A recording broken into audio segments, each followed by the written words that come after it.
Welcome to episode 2 of the Hunting the Muse podcast, where I spoke to Christo Sal.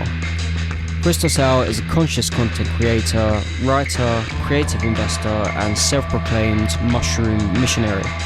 He also happens to be one of my best friends. Chris knows an impressive amount about fungi and their different medicinal benefits, and how they can create mental clarity, support our immune system, and uplift our spirit and our energy. I'm excited to be able to share this with you, so without further ado, here's my conversation with Christo Sal.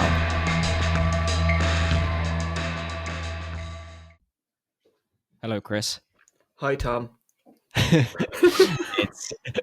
I know we've just been talking for like the last 20 minutes, but hello. It's good to speak to you in a way that I guess we've not spoken to each other before. Because we're professionals now. Yeah, exactly. It's super nice to actually be able to do something like this with you, because I know we've been talking about this for, I guess, a number of years. Because for those listening, me and Chris, well, we've known each other since we were 15, 14, something like that. Yes, thereabouts, yeah. Yeah. So, I mean, when you think about it, it's a massive chunk of life, really, generally. So, and I guess obviously a lot of people say that saying, you're the average of the 5 people you spend the most time with, or something like that. And I don't necessarily think that's completely correct. But I think obviously, because we speak to each other pretty much every day and you send us stuff, we're very influenced by the way each other think. And yeah, the ideas we get, and the motivation we give each other and everything. So yeah, I obviously see you like a brother, so I'm happy we can actually do something like this and talk about some interesting stuff. So yeah, I'm grateful for you, basically. Yeah, man. Love you, man. Love you, man. Love you, man. Awesome. Okay, now that we've socked up now that we've gotten that out of the way. Yeah, now that we've got the lovey-dovey part out of the way, it was definitely required.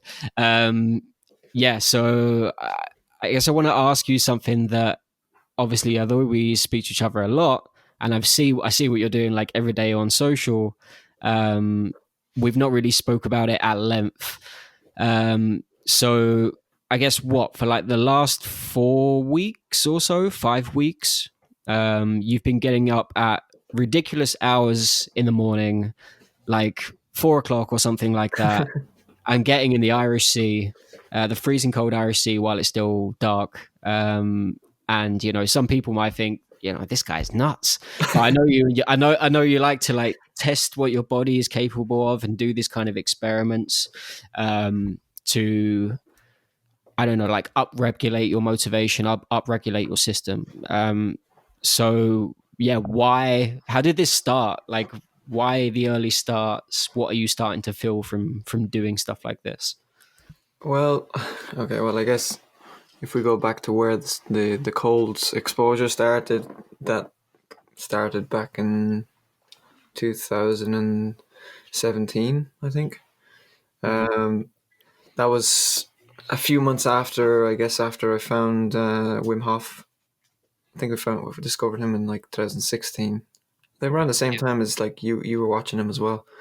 Yeah, exactly. And I think obviously we're heavily influenced, obviously, doing a podcast, around that time, from Joe Rogan, and obviously he brought him on as a guest, and we were like, oh yeah, I'm gonna take a cold shower. Like, why the hell not? See what this is all about. Yeah, it was really interesting actually, because the first time I saw him was actually on a different podcast. It was Joe's business partner Aubrey's. On the AM podcast. I saw him, and then he popped up on my newsfeed on Facebook, and I was on that podcast, and I kind of ignored it, and then popped up again. I think because you mentioned him, that he was on Joe Rogan, and I was like, okay, I guess I'm gonna have to watch this Iceman guy.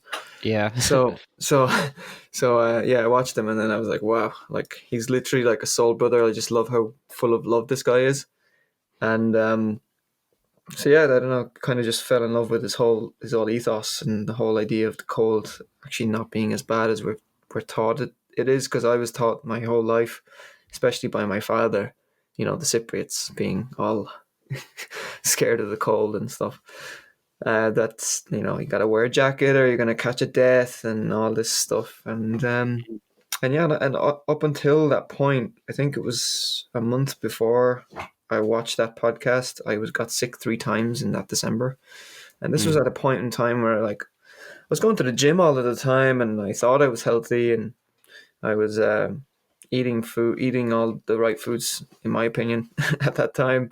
I was in really good shape. Um, but I got sick 3 times, like in 1 month. I got sick, got better, got sick, got better, and I was like, that's just why is that happening?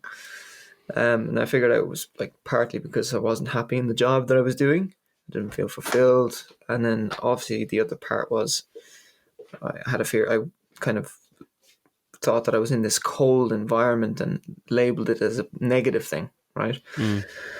So then I started the cold showers and then ice baths, and then jumped into the sea for the first time in 2018 in December, and then in 2019, then For in December for yeah, Christmas, basically. yeah, exactly. That's cold.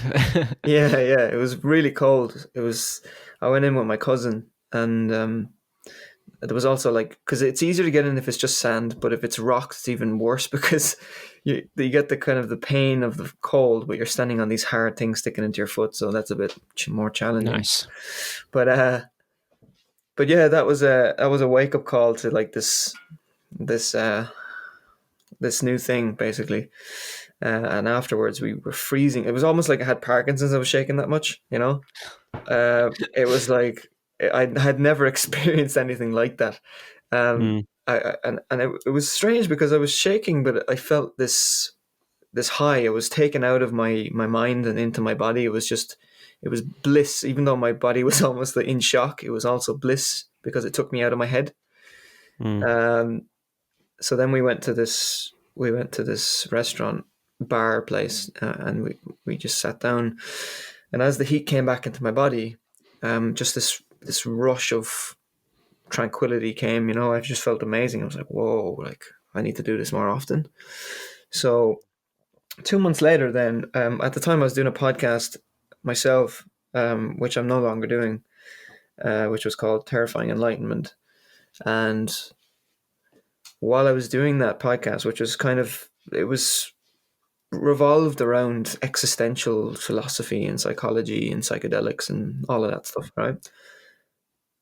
After I'd done, while I was doing that, so I made a video on Imbolc, which is it's an old pagan holiday and celebration in Ireland. It's the celebration of the transferal from winter into spring. So the whole idea of it is like in paganism, everything is connected to nature, right? So in the winter, it's seen as a time to go within because everything outside from the outside looking in, like the leaves are falling off the trees, everything kind of looks dead in some ways, but at the same time, what we don't see under the ground is that things are starting to germinate. So Mm. it's death in one sense, but it's like rebirth in another sense. So then I suppose the symbolism of Imbolc is that because it's on the 1st of February, which is my sister's birthday actually, but Mm. and she's got a real pagan vibe, which is really funny. But Yeah, that's true. but because the spring is like when the sort of the flowers start to blossom, uh, those seeds that were in the ground throughout winter are now seen. So I guess the pagans saw Imbolc as the idea that in winter, that's your time to kind of plan and to introspect and think about what you want to manifest. And then the spring is your time to actually bring it into reality, right? Mm. So anyway, that video attracted who you'll probably see all the time me doing these swims with is Lloyd, who's now my business partner, and we've done a lot of things together, right? And and yeah, and then Lloyd is this type of guy, right? He's a very interesting character. He's I like to have a plan to a degree, and I like to feel my way into things and take my time in certain ways. And sometimes I just jump into things as well. But Lloyd always jumps into things. He doesn't think; he Mm. just does it, right? And when when I first met him, I brought him onto the podcast, and he blew us away because he had a great ayahuasca story, right? Mm. And I kept inviting him to come for a swim, and he wasn't coming. I could sense that he was a little bit of apprehension there, right? Wow. So Um, you were actually convincing him, yeah, definitely, right? Okay. definitely, yeah. So I was convincing him because I remember the first time when he came on the podcast and he dropped me home afterwards. He did mention something about getting out of the cold and going to somewhere warm, and that Mm. was one of his goals as an entrepreneur, right? And I remember saying to him in the car, I said, "Well, why do you need to get out of the cold? Why can't you just be grateful for the cold, right?" Right. And he's like, "What?" And that kind of threw him off a bit. But anyway, um, after we had been sort of working together for 2 or 3 months, uh, he decided, okay, let's do the swim. So then we did it once, and I think he just immediately felt the benefits. And then he just decided, we're doing this every week. So he, Wow. he made the decision, we're doing this every week, and we're doing it on a Monday as a statement of intent to kind of say, we're here Mm. on a Monday as entrepreneurs because entrepreneurs aren't working on a Monday type of thing. And we wanted to make it Right. for something for entrepreneurs because the idea was if you're an entrepreneur, you have to get outside of your comfort zone and do things that most people don't want to do, right? So that was the idea.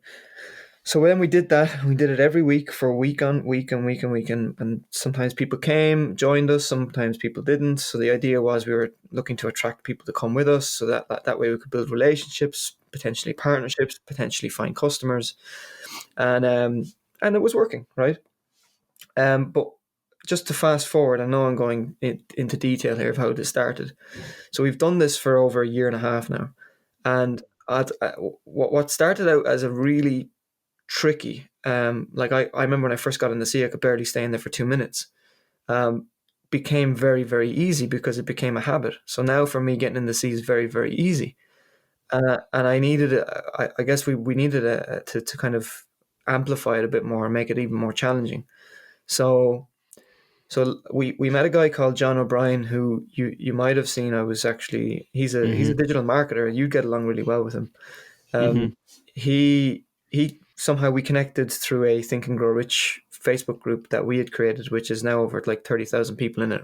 But it's like we met in there, and he happens to be in Ireland, in Dublin, and and yeah, like we just resonated very very quickly. He's into like challenges in nature and entrepreneurship and swims and everything. And I think we were trying to get him to come for a swim for a while, and at one point, I think John just turned and he said, "Look, I've got a few friends that are going into the sea at 6 a.m.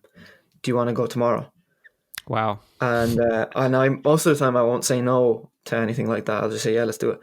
So then I said, "Okay, yeah, we'll do it." So I went, and like obviously getting up is really tough at that hour. And by the way, I Mm. should just rewind a little bit because for the past year and a half since I met Lloyd, Lloyd was getting up at 4 a.m. anyway, because that was something that Lloyd believed was really important as an entrepreneur anyway, especially from the people that he's met and he's learned from, is that he's heard from a lot of people that have been really successful that they get up at that hour because Mm. it's at those hours usually that you can plan alone. You don't have to, especially if you've got kids or if you've got work or something Yeah. like that. That's a Yeah. great time. Well, you're awake while everyone else is asleep, so it's a perfect time for doing like it's that time for yourself, I guess. So yeah, it makes a lot of sense. It's not something I can do. I mean, or well, it is something I can do, but it's something I choose not to do or haven't been in the routine of doing. But I can certainly see the benefit in it for sure. Yeah, like I was refusing to do it for a long time because Lloyd was Yeah. doing it and he was kind of implying that I should do it and try it, and then I'd come back and I'd be like, no, I think I'm more of a nocturnal guy, like I work better at Mm. night, which is true, right, to a degree. I do work really well at nighttime. Um, but anyway, I guess if I have something to do like a sea swim where it's like a task and it's like you've got to be there because the boys are there, it's an Mm-hmm. agreement. And if we go back to, if you ever seen the four impeccable agreements, one is be true to your word, be impeccable with your word. The four Mm. agreements is called, sorry, the four agreements, and be impeccable with your word is one of those four agreements. And I think that's really, really important in business. It's really, really important in friendship, in life, for yourself to always like follow up on what you say you're going to do. So, Mm. so, um, so I said, yeah, okay, fuck it, I'll do this. And yeah, and I guess getting up is tough, right? But it's funny, like I don't think getting up is as bad as it seems. It's just that first 5 minutes. So like, Yeah. if just get up and drink a glass of water. Yeah, it's once for me. It's like once your feet hit the floor and you're actually standing, you've beaten it. But up to that point, it's difficult because you're rolling around and your brain's kind of like coming up with excuses to stay where you are. And oh, it's nice and warm and comfortable. But yeah, once your feet hit the floor, I think that's the job done. And I think as well, like it's the accountability. Like you said, you've got people waiting there for you who are also part of that agreement, um, which is really important because you're going to let people down if you're not there as well. So that changes a lot of things. I think that changes everything. Having that accountability to yourself, but also to other people. Yeah, Um, and I think like in these groups like that you're in and in these groups you're building of the sea swims and the communities that you're becoming part of, like I think it's a fuel for like changing yourself, and changing other people. I've been like reading this book about how it's easier for people in Weight Watchers and Alcoholics Anonymous to be in a group to actually quit because they're in a group, because they're actually fueling change like in themselves, with other people. And I think, yeah, I'm seeing that a lot with you. Is obviously, um, yeah, building groups of people, with people, and actually uh, really being motivated on making big changes in your life. So I think it's an amazing thing that we can all be inspired by, in my opinion. that's I suppose that's what a paradigm is. It's paradigm's just a collectively held belief. And I guess in a collectively held belief, if you change just one individual, it doesn't necessarily change the whole paradigm. Mm. So when you do things in groups, it has a much more powerful effect because whether we like it or not, we're all connected with each other. We're all one in some sense. I won't go too deep into that right now, but but like, Yeah, there's definitely something going on there, and yeah, like you said at the beginning, like Jim Rohn was the man who said that you're the average of the five people you spend your most time with, and you are right to a degree as well that like it's not completely true. Nothing is ever really completely true, but there's definitely a strong element of truth to it, and like just from experience, I can definitely vouch for that. But but but yeah, with the swims, definitely like swimming in the sea. First of all, is hard enough when you start out, and getting up early is hard enough when you start out. But everything is hard when you're not used to it. That's yeah, just the way it is. It's just habits. It's hmm like like for you, Tom, like when you started jujitsu, it wasn't like you're gonna go in there and be a master. Everyone has to be a disaster in the beginning to yeah. become a master. Oh, 100%. And yeah, and all of these kind of groups, it's like you kind of said as well.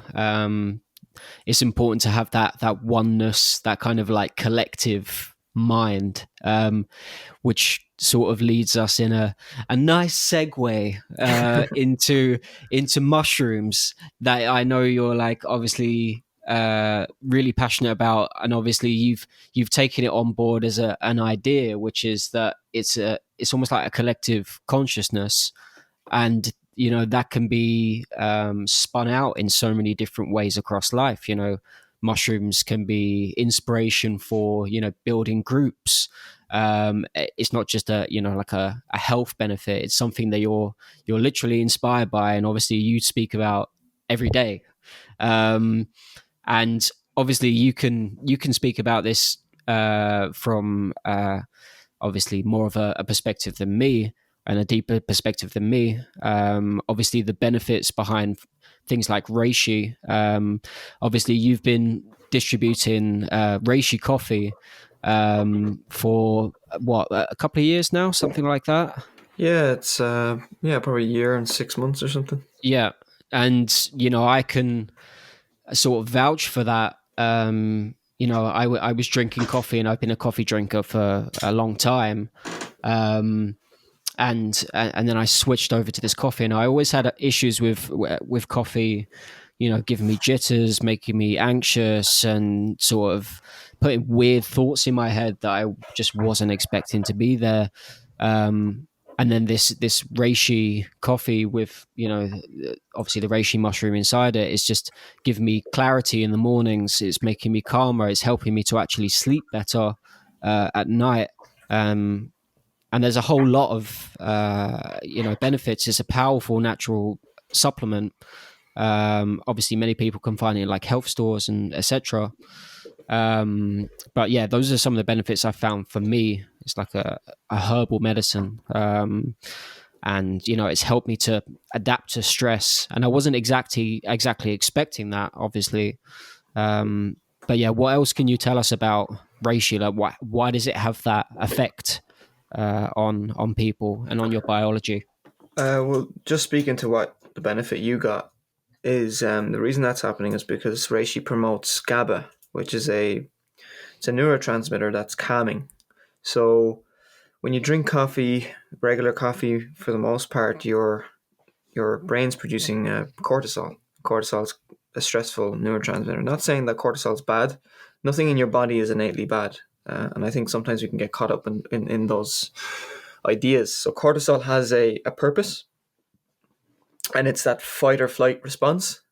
But it's not necessarily a bad thing. But when it's out of balance, it can be a bad thing. So with reishi, what reishi is doing in the body, it's that it's just creating more balance within the body in lots of different ways.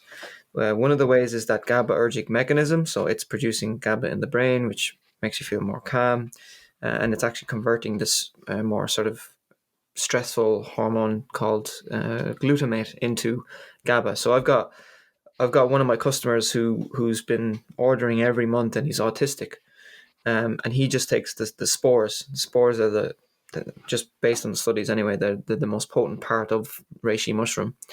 Mm. And he's been taking the spores every month, and he's said he's never been happier. And as you can imagine, in an autistic brain, they have a lot of glutamate. So there's a lot of anxiety and a lot of sensitivity to noise, because there's so much going on there. So that GABAergic mechanism really helps the autistic brain.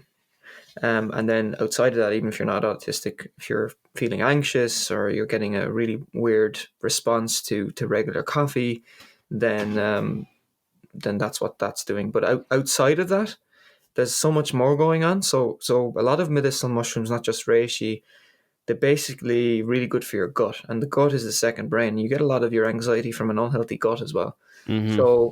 So in your gut, you've got all these microbiome. You've got these little bugs, and you've got good bugs and you've got bad bugs, right? And what's interesting in terms of reishi is that it provides the good bugs with the food that it needs, and it also eradicates the bad bugs at the same time. So it's empowering the good bugs whilst also getting rid of the bad bugs. Mm. And and that's through a lot of different polysaccharides that would be in medicinal mushrooms. The main one would be beta glucan. So that's the bug food that I'm basically referring to. So that's beta glucans, and so because it's doing that in the gut, if your gut is healthy, then your brain is healthy because they're communicating back and forth. And Hmm. if you feel good, then generally you're going to think good. Now, that being said, I always say to people that reishi is not going to help everyone, because if somebody is so fixated on negative thinking, then no amount of amazing food, amazing organic uh, food is going to save them, because their paradigm is so fixated on negativity that it induces a continual stress response, which biochemically is just blocking them from receiving any healing from anything, Hmm. right? Yeah, they're just locked basically in, yeah, well, mind, body, spirit, everything. Like, Yeah, Bruce Lipton calls it the nocebo effect. You've got the placebo effect, which is the positive thinking and the belief that something's going to work, and then you've got the nocebo effect, which is basically mm, like blocking things from working, and both actually are real phenomena. So yeah, with reishi, you've got that GABAergic mechanism that's going on in your brain, relaxing you. It's providing your gut with all the support that it needs, and then alongside all of that, it's also one of the most alkaline superfoods in on planet Earth. mm, And what that means is that, see, whenever we're in an acidic state, we generally, our body produces these chemicals that will compromise our immune system and make us more likely to get sick. So when we stress, just from stressing, just from the negative thoughts and stressing, our body produces certain chemicals that are acidic, and then through that we're more susceptible to certain viruses and whatever. So mm, so coffee generally is an acidic an acidic compound, an acidic liquid. Um, mm-hmm, but and the reishi coffee that you're drinking is actually still acidic when you test it. But once it's in your body, because it has reishi in it, what the reishi is actually doing within your body means that it's alkalizing what you've just ingested. So it's a mm, really, really interesting mechanism how that works.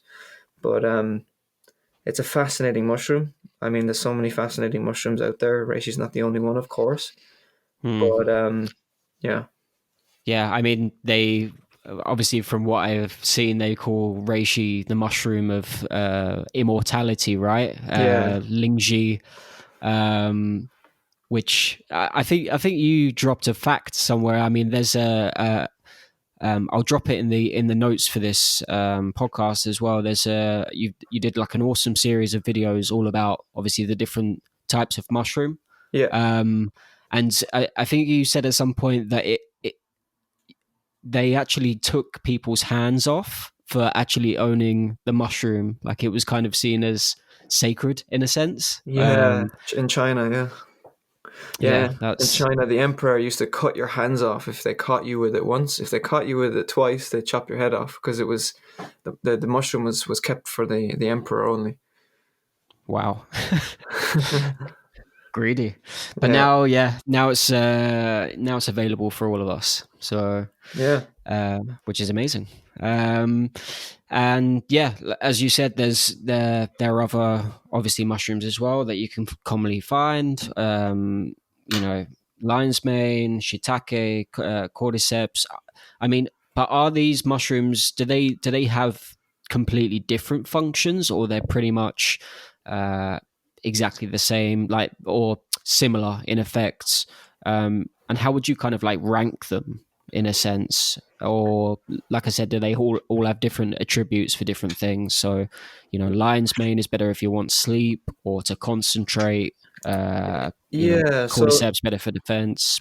So cordyceps is generally known to be great for endurance and performance in athletes because it enhances the function of the lungs. So when China dominated the Olympics a few years ago, turned out that they were actually taking a massive course of cordyceps, which no other Olympic Oh team was wow! doing. So yeah, cordyceps are really really powerful in that sense. So And another type of performance enhancer mhm. that wasn't on the banned list, I guess. Yeah, exactly. So nobody was really thinking in that direction. It's not really the type of mushroom you're going to cook and enjoy. Like reishi Mm, and cordyceps are two types of mushrooms that are like sort of medicinal only in the sense that you're only going to have them in a tea or some sort of tincture or something like that. You're not going to cook them and enjoy eating them. Um, but then outside of those two, so they'd be my top two. Um, outside of those two, you've got all these medicinal mushrooms that are also culinary and are like known as gourmet mushrooms, right? They're really tasty. So shiitake is one. Obviously, you've tasted them. They've got so many benefits. I mean, just based on the studies and what it contains, I would definitely put them in third place after cordyceps being second and reishi being number one. Wow. Um, uh, One of my favorites, just taste wise, and just because of some of the interesting things that it does, is oysters. Oysters Hmm. are they all mushrooms across the board seem to be anti-carcinogenic. Like they're all protective against cancer. Um, so the interesting thing about oysters is that they they're a great replacement for meat, and this is something I've kind of gotten really passionate about because you can basically get everything that you get from meat that they say that you lose if you give it up through mushrooms. So they Mm. contain almost every well no they contain every single amino acid in them. They contain all forms of vitamin D. It was thought that they didn't have D3, but they do have D3.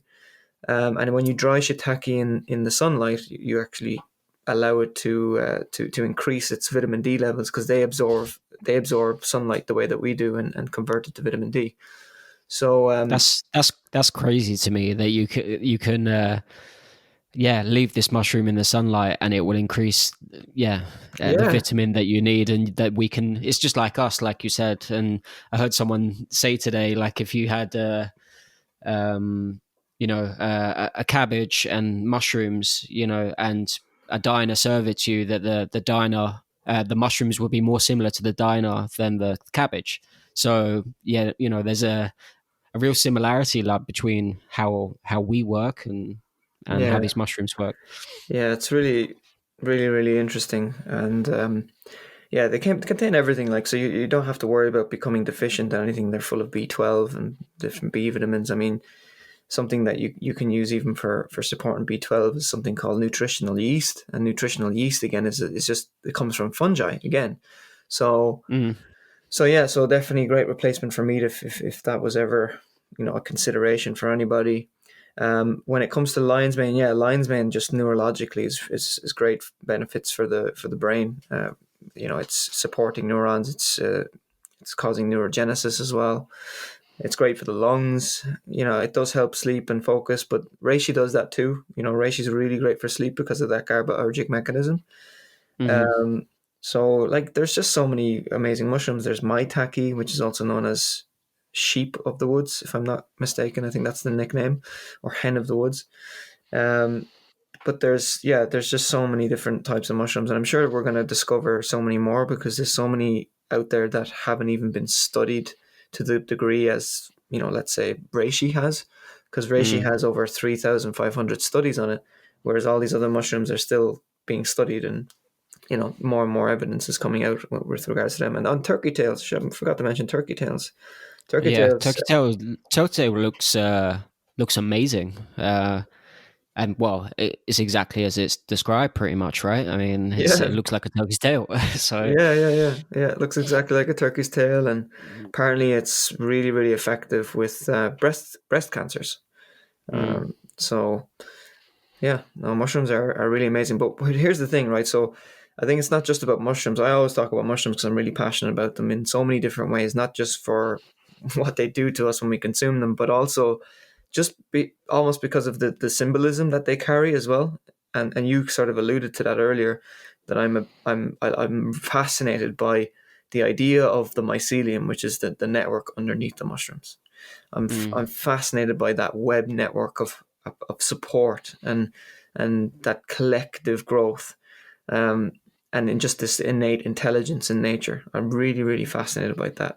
About that, mm, so much so that um, Lloyd and myself are going deep on to the when we're talking about entrepreneurship, we like to talk about social entrepreneurship and borderline funtrepreneur, mm, because we think it's important. Like, a lot of people think the entrepreneurial path has to be this lonesome path where you do everything yourself and you work super hard, and yeah, like, I understand where that comes from, but that kind of comes from this sort of competitive mindset, um, and we've sort of shaped our whole economic model on the idea of on Darwin's ideas. So it's not that Darwin was wrong; what he studied was correct in animals, but he didn't exactly.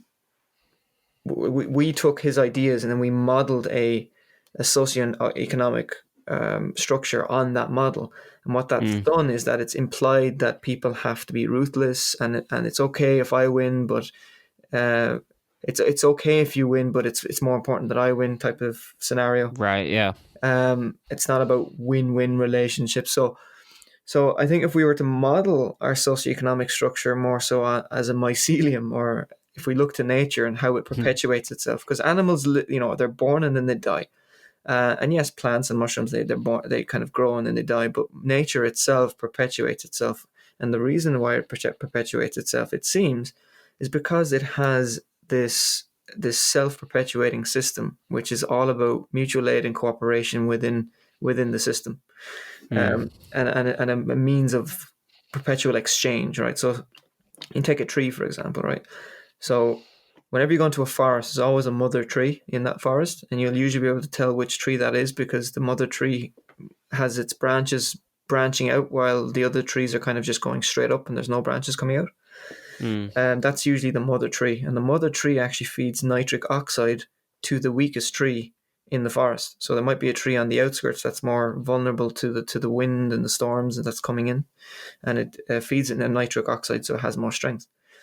So if you take that on board, right, and if we were to model our society in that way, um, that level of support and care and nurturing would just perpetuate our society. We wouldn't have to be worrying about, oh, how's the world going to end, because everyone's competing and trying to make things better all the time, and then there's wars and etc. Mm. So I suppose that's the direction we're going. I think mushrooms are a great model for that. But just coming back, and I know I'm going on a tangent here, but No, coming, but it's a great tangent because obviously it's all connected. Like obviously, like mushrooms, just the way that you're living your life and the way that you see the world, is connected to something that we eat and something that we can obviously become healthier with as well. But yeah, that it's I mean that fact about the mother tree is has blown my mind. And yeah, obviously, I think you're right, and it's something that I do want to start doing. Obviously, during this time of like lockdown and everything like that, there can be a real sense in people of almost like lost communities, and you know. Uh, People not having that connection that they once felt that they have, and it's important for people to know like they're actually out there, and sure they're online, but obviously you can meet people offline, and you can actually do that. You can actually build connections in a time where everyone's at such a distance from each other, basically. yeah, exactly. Like that, the one mushroom doesn't have just one single strand of the mycelium coming into it. It has multiple hundreds, thousands, millions of different strands, which kind of give the illusion of this single mushroom, but it's just built up of so much more. Mm.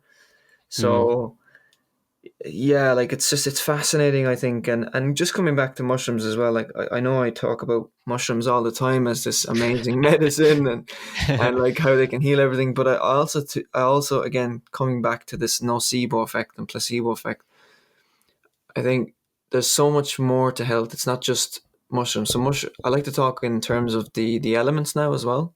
So I think that mushrooms cover one element, which is earth, but then you've got these three other elements, the inside the earthly elements, of course. Like if we're, there's another element of metal of which we can go into later on. Mm.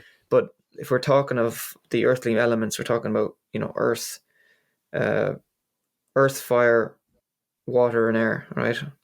Or actually, there's a certain structure to this. Let me think. It's fire, water, earth, and air. I think fire and Hmm. air. Sorry, earth, water, fire, and air. Yeah, earth, water, fire, and air. So sorry, there's a way that you can draw this out because they're opposites, right? So basically, I, Yeah, right. I'll Hmm. explain this. I'll explain this. So say for example, you eat a lot of food. What do you need right after you eat? Usually, what is your instant response when you eat? When you're putting earth into your body, You need water. Right, there you go. So you need water because it basically absorbs the water and it sort of dehydrates you, right? So Mm-hmm. and then when there's fire, okay, so say inflammation, you need air, so breath work, right? So Mm-hmm. if you're engaging in the correct breath work, you can actually reduce inflammation, which is interesting because the inflammation kind of cultivates as fire in within your body. Hmm. So it's interesting how all these things are connected. So what I say to people is now I say, look, I say yes, the mushroom can help you, and if there's a possibility that you will feel something when you take this. But you have to remember there's three other elements that you have to cover here, right? So, Hmm. are you getting enough sunlight? That's your fire, all right. Um, are you spending enough time consciously breathing? That's your air. And are you getting fresh air? Like, are you getting outside? And then finally, what kind of water are you drinking? Like what kind of Hmm. water are you putting into your body? Is it full of minerals, or is it that filtered water, or is it full of little metal, like Like plastics and stuff. plastics and micro metals, Hmm. and so all of these things have to be taken into consideration. I think once you have balance in all of those things, you don't overdo any one of them, then your body will thank you in the Hmm. sense that you'll feel good. Hmm. Yeah, that's an amazing connection, and I think amazing advice as well. And you're right in the sense of placebo. There might be some people that try these certain types of mushrooms and say, "Hey, I feel nothing." It's like, well, it's just one part of a whole. If you were drinking every night and going crazy and partying, but you were having medicinal mushrooms at the same time, you're not going to feel the full effects. Yeah. Um, so yeah, and I mean, going to obviously we'll go into this kind of zone of placebo, and we'll start talking obviously about how mushrooms impact your mind. And obviously, there's a certain medicinal mushroom that we've not touched on yet, which is obviously quite well known. And yeah, obviously psilocybin in magic mushrooms, and it's being sort of widely touted as well, for people with PTSD, for people with depression, and it's being trialed over and over again. Do you think that there is a kind of shift to how they're being perceived? Is there any kind of change in terms of legalization? Are we still really far away from that point? What's your take on that? What's your opinion?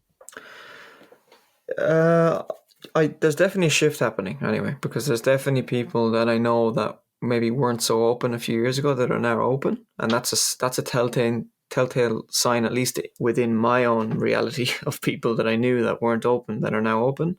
And I think if there's people in sort of my bubble that are changing, then there's definitely changes happening elsewhere. And I've been to lots of events when it comes to these types of psychedelic medicines, where I've met people that are brand new to it, or just opening up to it. So, yeah, there's definitely a shift happening, right? Whether or not it's going to be legal in the next few years, I don't know. I think the governments like to fight back. They like to fight anything that will give people some element of freedom, Mm. and a relief of pain, basically, just like they have done with cannabis, right? So we'll have to see what happens there. But some governments may not go down without a fight, and some of them might just transition, more smoothly. Hmm. It depends on the nation, right? It depends on the nation's values and the general consensus in the population. But yeah, what I find really interesting about magic mushrooms, because I wouldn't be interested in any of these other mushrooms if it wasn't for magic mushrooms. So for Mm. me, like, magic mushrooms was the gateway. And they always say this thing about gateway drugs. It's like, well, this was the gateway to health for me, right? Yeah. Well, wow. Yeah. So yeah, it was a gateway food to health.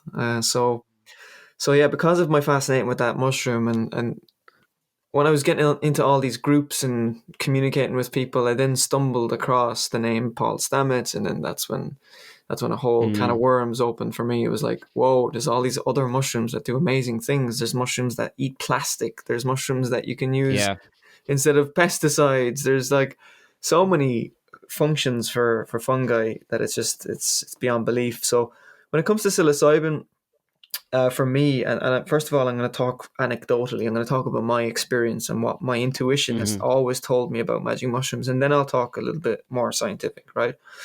Hmm. Um, the messages that mushrooms gave me was that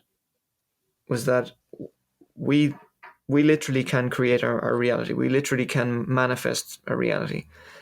Not in the sense that, okay, immediately you can suddenly turn a camera into a frog or something, right? But like, but like in the sense that um, what you see in your mind as a vision, you can create. It may take time, but anything is possible to a degree, right? There's just certain laws that you have to follow in order to make sure that it becomes a reality. So, say for example, the Wright brothers saw a flying machine in their minds, but then they also had the knowledge of mechanics, so then they went out and they built it. Okay, so I suppose to a degree, mushrooms kind of give you more of an insight of that, and they make you, or at least they made me feel like more is possible, and also they also kind of dissolve the idea of self. So the idea of who you are, they kind of break that down and catalyze that and make you question the idea of being just a part of something much bigger. And in that sense, I think they give you a they strengthen your connection with nature because of that, because they help you to realize that you're just another part of this beautiful organism called Earth and the universe and everything like that, right? Mm. And then I suppose that breaks down the separation and the borders between you and others. And I suppose in that sense, then it kind of amplifies your love and your empathy and your understanding of others, because now it's not about me, it's about, oh God, all of these people are me in some sense, right? So those were some of the things that it gave me. But one of the most profound experiences I had was when it made me realize that literally, because obviously, okay, we hear a lot of things about gratitude, right? Hmm. Gratitude spoken about so many different people in the world and successful people, and they talk about gratitude. But mushrooms, I had this one experience with magic mushrooms, um, with the Irish ones that we picked fresh in the mountains here, and they literally just made me realize, because I was so fixated on external organisms and things that you can find that can heal you, right? So for example, I'm so fixated on mushrooms that I thought that mushrooms were my gateway into this source of the infinite and imagination and ideas and healing, and they also kind of, so I was so fixated on those things that I forgot that we ourselves have that power within us. So we don't actually need mushrooms. Mushrooms are just, they're an option, but we don't need them because we have the power within us already. So one time, um, I came out of an experience realizing, Jesus, that gratitude is the key, because what's happening in your body biochemically, whatever is happening there, is literally putting everything at ease, and you're literally healing to a degree a lot of your traumas, because you're no longer holding on to them as this negative spike in your body that's causing pain, and you're letting go, you're forgiving yourself, forgiving whoever maybe caused that trauma, and in that you're liberating yourself. When you're liberating yourself, then you're kind of amplifying the power that you had from the offset, right? Mm. So I've had these amazing experiences with psilocybin where I might have been experiencing pain somewhere, and then all of a sudden the pain disappears, and I'm wondering, why is that, right? And it's not exactly the same as like when I talk about reishi, because reishi has these like neurochemical these neurotransmitters and this biochemical reaction that I can actually talk about scientifically. Whereas what I think is happening in magic mushrooms, and I've thought about this for a while now, is that there's something psychosomatic happening. So that an amplification of gratitude is sort of lifting you up psychologically, which is then Mm. creating these positive neurochemical reactions and biochemical reactions in the body, which is then potentially healing yourself. And what I found amazing about this is that only last week, because there's more studies happening with magic mushrooms, by the way, like they're doing a study here in Ireland at the moment to support people with depression and anxiety. But I think there's a bigger use case than just depression and anxiety here. Um, there was a study showing that people had reduced pain, and that apparently it does actually connect to the psychosomatic reaction. So the psychosomatic is soma comes from the Greek, which means body. Obviously, psycho is the mind, right? So we've separated the mind and the body for so long, not realizing that they're one and the same thing. So sometimes you can solve a mental problem just by going for a run or going for a cycle or going for a sea swim, right? Right. And vice versa. Sometimes you can solve uh, a bodily function or pain in your body by something emotional, something in your mind to a degree, Mm. by releasing something, right?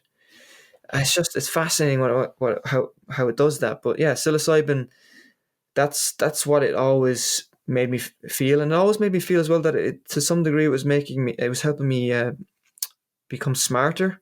I always felt like I was able to absorb more information after a trip for some reason. Mm. Um, Interesting. so I was always able to absorb more information and just take to things much faster. And I don't know, it must be because it's doing similar things to lion's mane, where it's causing neurogenesis, maybe the birth of new brain cells. It's helping your brain become more connected. And I have seen some brain scans, and you've probably seen these as well with certain psychedelics, and how it literally turns on the whole brain. You Yeah, know, lights it up completely. yeah. So I guess it's almost like bringing back that neuroplasticity that we had when we were kids, and that allows us to learn and adapt really fast to things. And I think that's really, really cool. Hmm. That's really interesting. And yeah, and obviously I can second how much of a perspective shifter it is, and in terms of gratitude, of you actually being able to come out of one of these experiences and look at your life, and just feel this intense feeling of my life is great. It could be so much worse, you know. I have so many beautiful things there, and yeah, and as well, to go back to your idea about the kind of mind body connection, and I think we feel this a lot, and I can kind of speak from experience, you know, working from home a lot, that you start to get aches and pains in areas that you wouldn't really expect, just because you're highly stressed, and sitting, and you know, not really looking after your brain, like your mind, really. And how actually flipping it the other way around. So, like the examples you gave, you know, going for a run, you know, just moving around, breath work, etc. You can kind of reverse that effect. Um, yeah, you know, for example, I was getting a lot of pain, like in my chest and in my sort of abdomen area, um, and that was from tension, but it was from mental tension, and I Mm, I had to kind of come up with a few different ways of trying to, you know, understand that and kind of let that go. And then when I did obviously work through that, it was gone. So yeah, I think you're completely right in that these these compounds can have that kind of similar unlocking effect. mm, Yeah, between mind and body. yeah. Um, Amazing. So yeah, and obviously, I mean, we could sit here and talk obviously new agey and kind of and hippy dippy and all of this kind of esoteric stuff, but obviously a lot of people say stuff like if you gave magic mushrooms to Donald Trump, he's going to completely change and he's going to be the nicest guy in the world, and the world will be saved and all of this kind of stuff. And obviously that's just not completely true. No. But I think obviously there are certain ways that mushrooms and the idea of mushrooms can help the world. And obviously you mentioned before with Paul Stamets and his book Mycelium Running, which um, gracefully gave to me as a birthday gift, I think a couple of years ago. And yeah, he talks about how they use fungi for breaking down plastics, for what else, for like neutralizing nerve gases and Yeah. smallpox and all of this kind of stuff. Absorbing Um, radiation, and yeah. even helps farmers with their with draining water from the crops. And there's so many functions. It's fascinating. Mm, And it's not a hippy dippy book as well, which is great because it's all yeah. data driven. Yeah, it's pure science. I Yeah. mean, the guy's a scientist. But yeah, how do you think mushrooms can save the world? Oh. It's like opening up a can of worms here. So many ways. Yeah. So I'm glad you said what you said about the Donald Trump thing, because I agree. I think, just coming back, and I'm going to touch on this because I think I suppose there is a wave of people taking these medicines, and they're going to the South American jungle, and they're having these experiences, and then they're getting really deep into existential philosophy. And something that I've observed is that there's a lack of integration with these groups. So they'll go and they'll take the medicine, and then they'll keep taking the medicine, and then they'll keep talking about these existential philosophies, but they won't actually do anything. So they won't actually Mm. take any real meaningful action in the world to create Yeah, what they're talking about. it's kind of like it was a great holiday. We had a lovely time. I took the medicine. I laid in the sun for an hour. I had a beautiful time. We let the kids run around. Yeah, Yeah, kind of like yeah, that. exactly right. So I definitely think one of the most important things is the integration. So like psychedelics aren't going to make you an angel. Like they're just not. Like they can go both ways. And so it's really about your intentions. It's always about your intentions. And are you intending to become a better person? And then are you intending to integrate what you learned so that you can implement that in the real world and create something of value? And that's at least how I see it. And I think if people are going to follow that route, and if Donald Trump was willing to follow that route, or people like that, or follow that route, and maybe we have a chance. But when it comes to how mushrooms can save the world, I think they can save the world in multiple different ways. So if we're talking about just the medicinal gourmet mushrooms and stuff like that, the ones you can consume, reishi, cordyceps, and shiitake, and lion's mane, all those, I think in that regard, they can help a lot of people just become healthier. And in that regard, if people are healthier, they're going to feel better. And if they feel better, they might treat each other better. And if they Mm, treat each other better, and if they function better, then, well, if we are the world, because we are the earth, then we can potentially change the world and improve the world that way. Then on the other side of things, coming back to what we mentioned, if there's mushrooms that can eat plastics, then we can solve the plastic problem. If there's mushrooms that can prevent farmers from using pesticides, then maybe we can actually heal our soils, because our soils have been depleted of the nutrients that they're naturally made up of. They used to have, I think, 5 to 7 different types of nutrients in them, and since this monocultural farming came into our world, it's been reduced to only, I think, 3 nutrients. So even the foods you mm, eat nowadays from these farmers are not as nutrient dense as they should be. So that could be solved. You could save the bees with it. Obviously, we know Paul Stamets is coming up with saving the hmm. bees with reishi. By the way, reishi mycelium, Oh and wow. I think something else. I can't remember the other compound he's using, but And if you save the bees, obviously, if we lose the bees, we're not going to have strawberries, we're not going to have coffee, which is what we were talking about at the beginning. So on that regard, you can help there. I mean, there's so many things that mushrooms can help with. I mean, we could be here all night talking about all the different things that they can do. But Mm. alongside all of that, if we come back to what I was mentioning about just the symbolism of mushrooms in nature, if we can start modeling our economic system on nature. So rather than being an economic system which is based on scarcity, we create a financial ecology. That's something that I've been really, really engrossed with at the moment. Something I'm really, really passionate about is is doing my bit in transforming uh, people's mindset and perspective of the socioeconomic structure and bringing it from an economy to an ecology.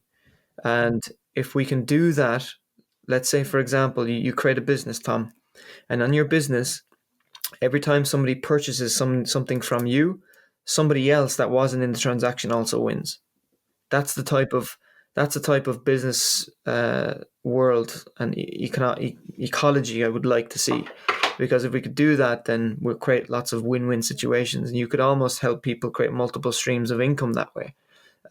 Just like the mushroom has multiple strands of mycelium and the tree has multiple networks connecting each other, right? So if we are to really all focus on interconnecting and connecting one another in that way, creating that ecology of finance, then then I think we can improve the world that way as well. Because I think a lot of the world's problems are stemming from the economic mindset, because it's based on scarcity and it's based on domination and competition. It's not Hmm. based on cooperation, you know. So yeah, that's where I'm coming from that on that regard. Awesome. Amazing. So, yeah. So you heard it here first, I guess. We're after a financial ecology. Yeah, This is where the direction we're going in now. yeah. Awesome. Money does grow on trees. You just have to plant those trees. Exactly. With good soil that's got 7 nutrients in it, Yeah, not 3. not three. Exactly. Yeah. Awesome. Okay, we've been going almost an hour, about an hour now. So in a way, I wanted to wrap up. But I mean, this is kind of like out of left field a little bit, considering the topic. But obviously, just because we're really close friends, and I always value like your advice and your feedback. Um, yeah. Do you have like advice for me, feedback for me, anything that, or for the people, anyone listening, any parting kind of message that you want to give? That's a good one. Um, what parting message can I give? I suppose my parting message, if people are going to be listening to this during a lockdown, is whatever you believe about the lockdown and whatever supposed facts are presented to you, I would just remind everyone to stay as positive as possible and to just re-listen to this podcast and just listen to all of those habits. Make sure you're consciously breathing. Make sure you're getting outside. And if it is really strict in the area that you are and you can't even leave the house, open the window, stick your head out there for 30 minutes or something. Like, you can't be stuck indoors, okay? Because when you stay indoors, you literally downregulate your antiviral compounds, which means you're literally more susceptible to viruses and to sickness. And you Yeah. literally upregulate inflammation in your body, which means you literally become more susceptible to pain and to aging. So just keep those things in mind. Stay positive, and go online and connect with people. Make people smile. Don't get into arguments. And if you see somebody that is, sharing something that you don't agree with, um, take a step back and consider what kind of chemical reaction is going to happen inside your body if you are to engage in an argument with that person. Because it's not always necessary, right? Because it's just this pointless thing where you'll argue over things that you both aren't sure of.